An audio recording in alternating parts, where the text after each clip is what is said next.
Whenever you're down, out in the cold, faithless and dark, your story's untold. Come take my hand and walk.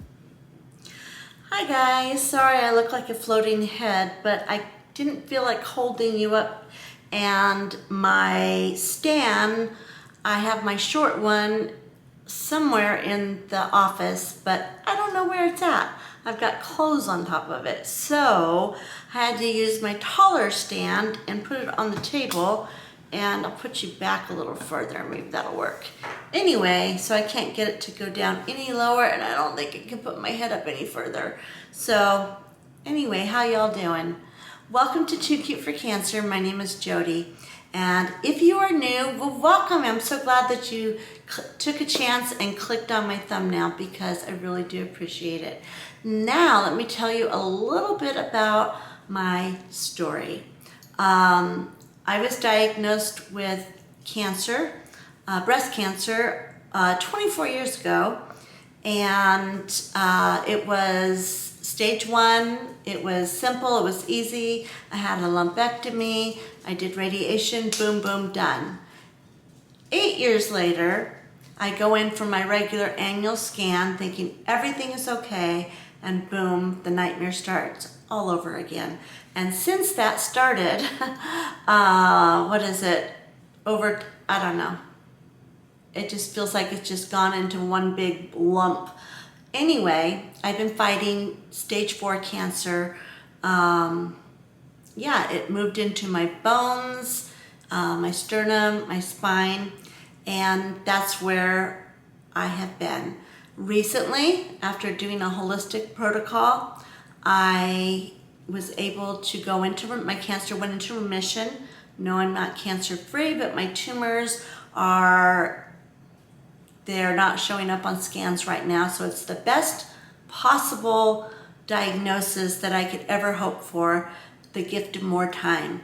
So with that time, I have been vlogging my life's journey.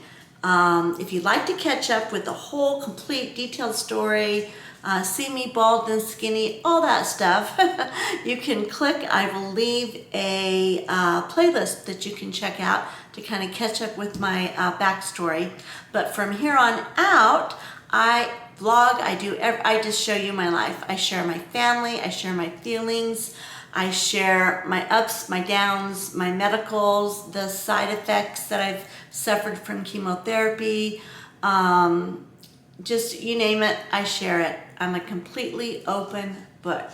So if you would like to join my journey and support me or be supported, we have the most amazing community here. And you don't have to have cancer. You don't even have to know anybody with cancer. You just have to have a life struggle and you will fit right in. And who doesn't have that, right? Okay, so let's get to the topic today. Survivor's guilt. All right, now as you guys know, that we lost Carrie a month ago from Terminal Doesn't Mean Goodbye, her channel. Check it out if you have it and get to know her. She is worth getting to know. She passed away a month ago, and I was close to her, like as far as like FaceTiming. We FaceTime like late at night a lot because we both were in pain. We both had insomnia, and we both shared the same journey. So we got close towards the end, but I didn't know her. She wasn't a friend on, she was a friend on Facebook. She wasn't like a friend next door that I could call up and say, come over for tea. Never met her in person, but I still consider her a friend. My internet friend. So Carrie passed away. And then a year ago, if you remember, if you've been following me for a while, you'll remember that my friend Whitney passed away. Cancer as well. And she was a longtime friend. I knew her for, well, longer than I've known my husband. I've known her, so 38 plus years. And that was really hard. Okay, well this week something really kind of odd happened. I don't know, I just started feeling really just down, just kind of like sad, a sadness that I couldn't explain. I started feeling like, who cares? I shouldn't be in remission. All these people are dying.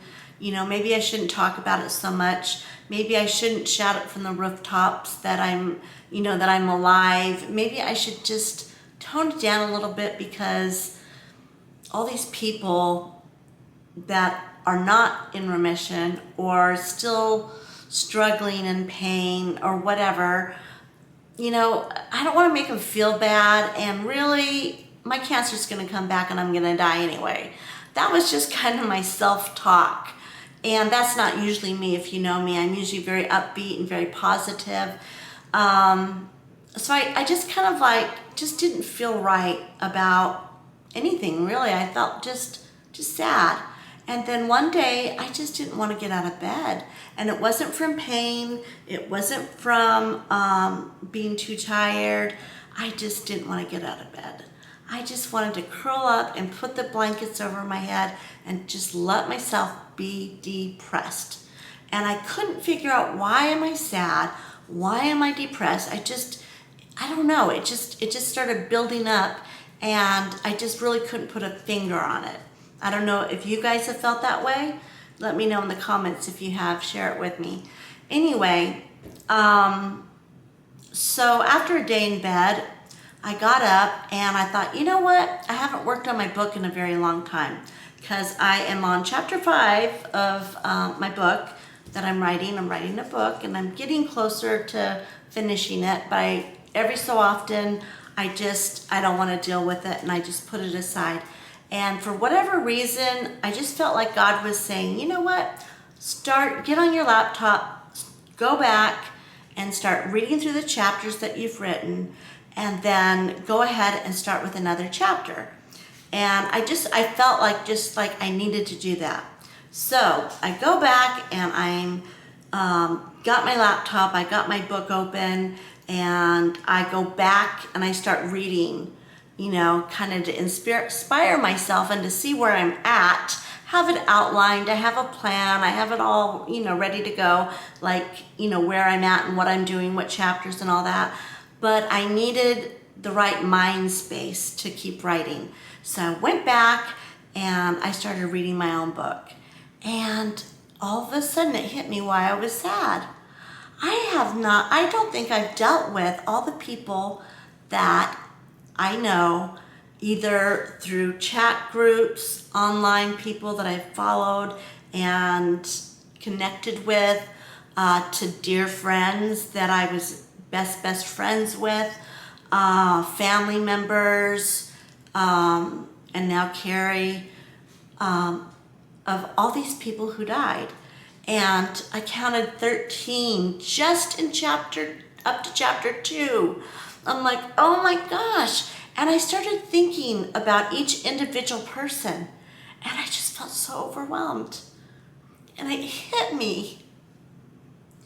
I don't think I ever really dealt with grieving through each one. They were so often and so boom, boom, boom, boom, boom. Because when you have cancer and you make cancer friends in support groups and different things, guess what? You get to say a lot of goodbyes.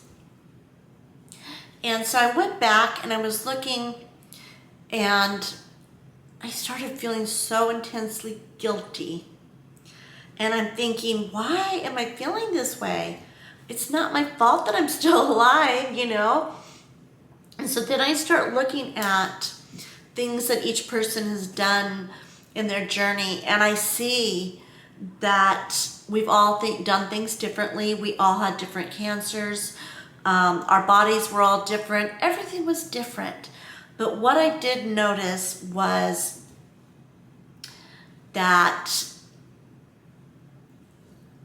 it wasn't their time. It wasn't my time. It's like God has a time for each and every one of us, There's a time to live, there's a time to die, there's a time to rejoice, there's time to plant seeds, there's time to harvest. It's in Ecclesiastes, and I love that. I love that scripture because it reminds me there's a time for everything.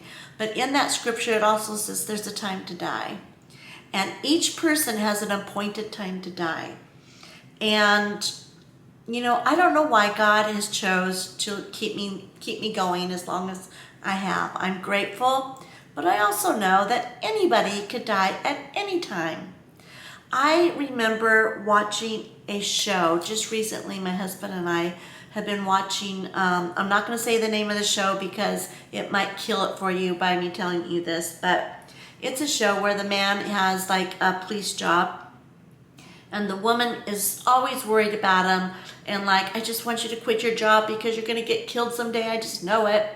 And so he comes home from his job, and she's like upset. She wants a divorce because she doesn't think that she can live with the stress of knowing that he could get killed. Okay. Well, then, like a couple weeks later, he's home with the kids and everything. Knock, knock, knock on the door. And there's a police officer at the door. And he's all like, "Can I help you, sir?" And they're like, "Are you blah, blah, blah? Is this your wife?" And he's like, "Yes." So anyway, he runs to the hospital. His wife was killed in a car accident, just like that. And it reminded me that it's like, you know what? Everybody was focusing on the man getting out there and getting shot at. And here she was going to the grocery store and she was hit by a drunk driver.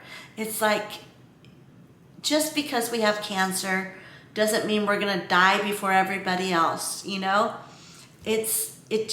there's a time for everything.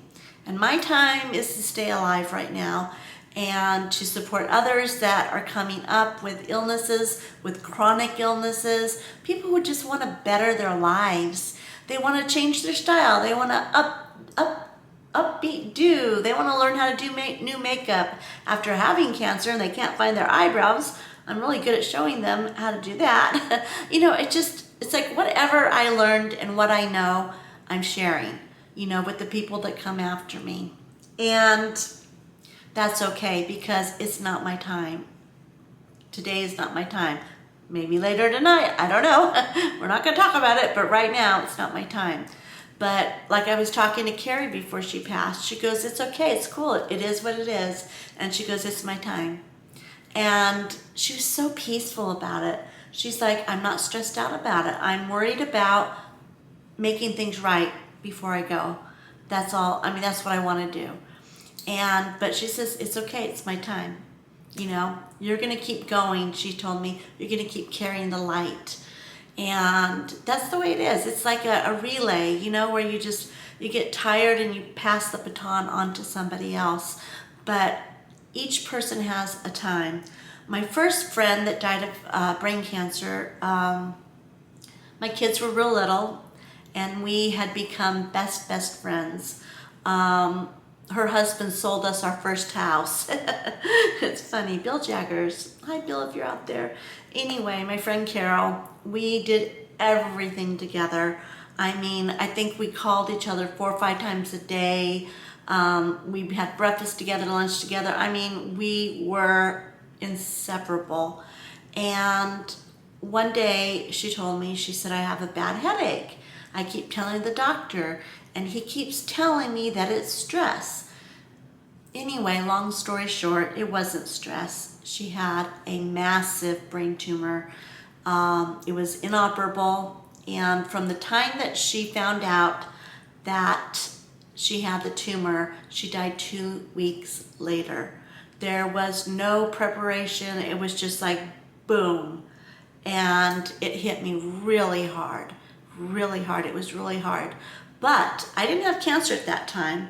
I didn't know a lot about cancer at that time, other than my grandma's having breast cancer when I was little. And so I just, I grieved her loss and stuff. And I just felt like, it was okay. I was okay. I wasn't feeling that survivor's guilt. I worked through the whole thing, you know, cried for her, sang at her funeral, helped with her kids, saw her husband off and got married afterwards, not right after, but you know, saw him get married and have a great life after her, and just, you know, I just felt really peaceful about it. And then comes my friend John, and he had a brain tumor. You will read it in my book that's coming out probably in fall. He was a friend to all of us, our whole family.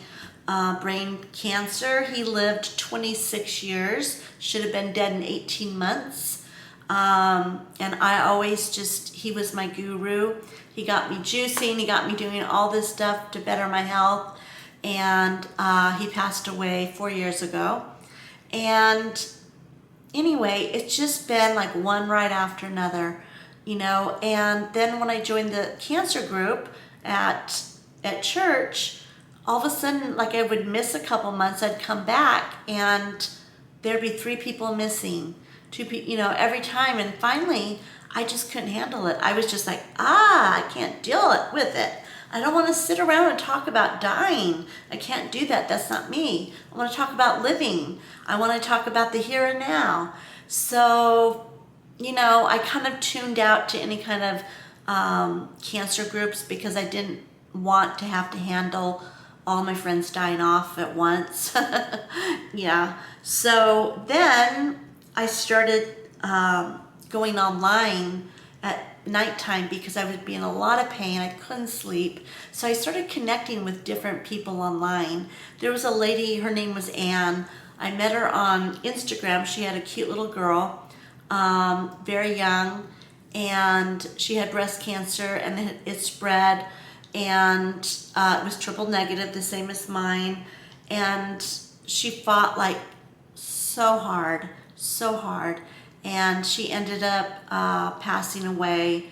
And that really hit me hard because I got close with her. And then I realized whether I am close in proximity to these people or if it's just online and we're sharing our hearts with one another and our struggles with one another, our pain and insomnia and bald heads with one another, sharing wigs, you know, tips and all that good stuff, it's still gonna hurt when they die.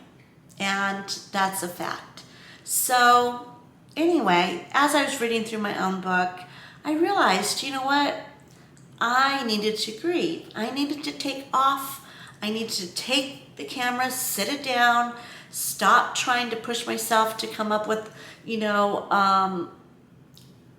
a video this week, and just have a heart-to-heart and have a chat and share how I've been feeling. And I've been feeling sad this week.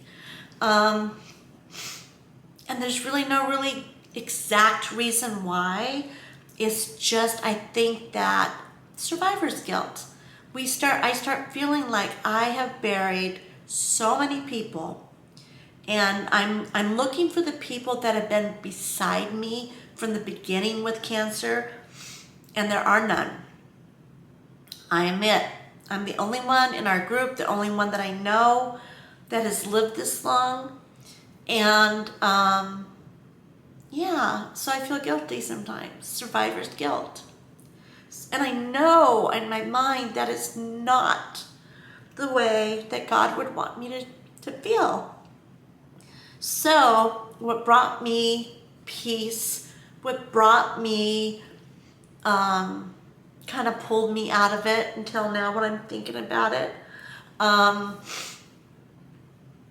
is going back and reading the Word of God and just knowing that, you know what, it's not my time. And for whatever reason, you know, cancer is a devil. And it's a fact. It's a part of being in this world. We live in this world with all of the hatred and the meanness and the sickness and the destruction and the earthquakes and everything else that comes with living here. Cancer is also part of that. And,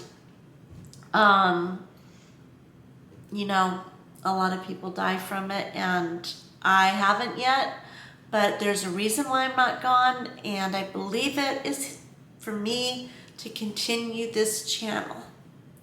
Because also, I was thinking about quitting the channel because I'm thinking I don't have anything else to share anymore. But then I went and I read you guys' comments. Yes, I read them all. Tried to respond to them. So if I didn't get to you, just know that I did read them. And I started thinking, all these people were like, no, no, no, we love your vlogs. We don't care if you have cancer or not. We love your makeup tutorials. We love your this, we love your that. You know, can you do more of this? Can you show me how to cook your tofu? Can you know? And then I realized it's like, you know what? These people are not, my channel's not just about cancer. Not anymore. It's about life. It's about our journey in life. Everybody has a different journey, a different cancer in their life. They might have emotional distresses, bipolar. They might just suffer with depression. They might suffer with the loss of a parent or a child, or just the world in general. Politics can really bring you down. Inflation is stressful. So everybody, no matter what class of person you are, if you're the blue collar worker, working day to day, hand to foot, hand to mouth. I never understood that, but that's what they say. Anyway, if you are the one that struggles to make ends meet, then that is your thing you have to deal with. And some people are bedridden. Some people have arthritis so bad that their fingers are all messed up and they hurt, and yet they still have to take care of children. I mean, they're just, oh my gosh, I don't want to depress you, but there's many things. Everybody has something. There's not one single person out there in YouTube land or here beside me that doesn't have some kind of struggle. Maybe it's just getting your hair to grow back right. I mean, maybe you don't have style and you're trying to figure it out and it's stressing you out. You know, whatever. Everybody's got something. So my channel's not going anywhere. I'm here for I am here for the duration. And I just pray and hope that other people will be here too. Or else I'll be just talking to myself every week. And that's okay too. Because if God tells me to do something and I do it, then I know above anything, then He's going to bless it. And you know what? Even if I just help one or two people, that's all I care. So with that said, I'm sorry it wasn't an upbeat video today. But what I want to encourage you guys to do is, if you've lost somebody or a lot of people at one time, that is so hard, you know, write their names down on a piece of paper and just look at it and just start. If you're a Christian or you pray, then start just praying over that person's family and just start remembering them. Do something nice that they would have done, you know? Like my friend John, oh my gosh, you're going to learn about him in my book, but I don't want to spoil it, but he was a goofball and a half. I met him when he was in a gorilla suit. I know. We were going to radiation, and every time I went, I had to sit and wait with pretty much the same people. Well, this guy was always there, and he was really crass, and he was annoying, and he wouldn't shut up. And I was just like, are you kidding me? I have a headache. I have cancer. Stop it. You know, I'm special, okay? Knock it off. He wouldn't. One day, he showed up to radiation in a full-on gorilla suit. Yes, he did. And he kept telling the doctor, I think something's wrong, doctor. I think this radiation is changing me. Goofball. Total goofball.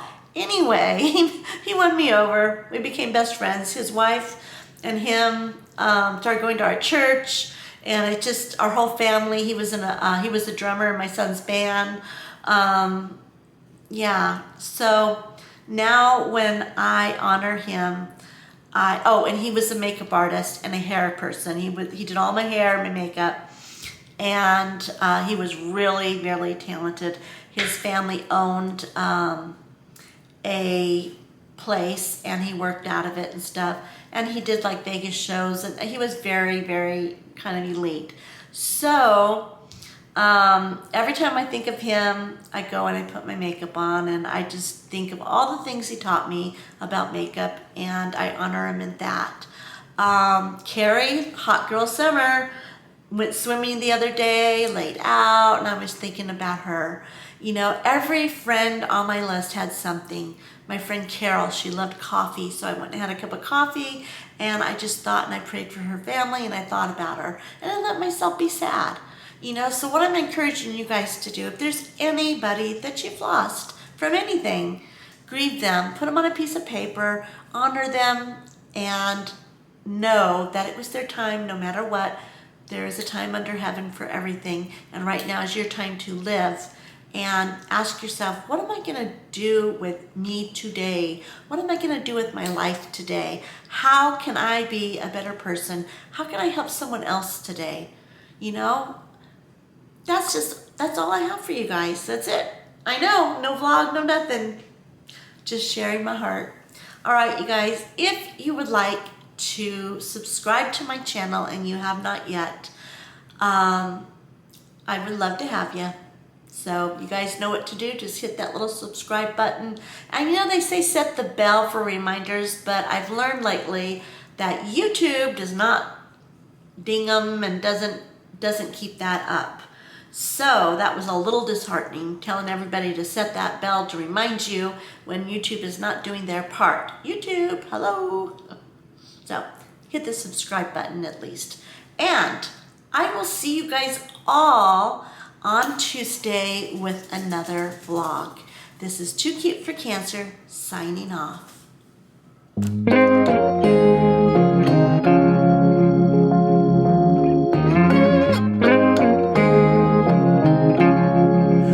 Whenever you're down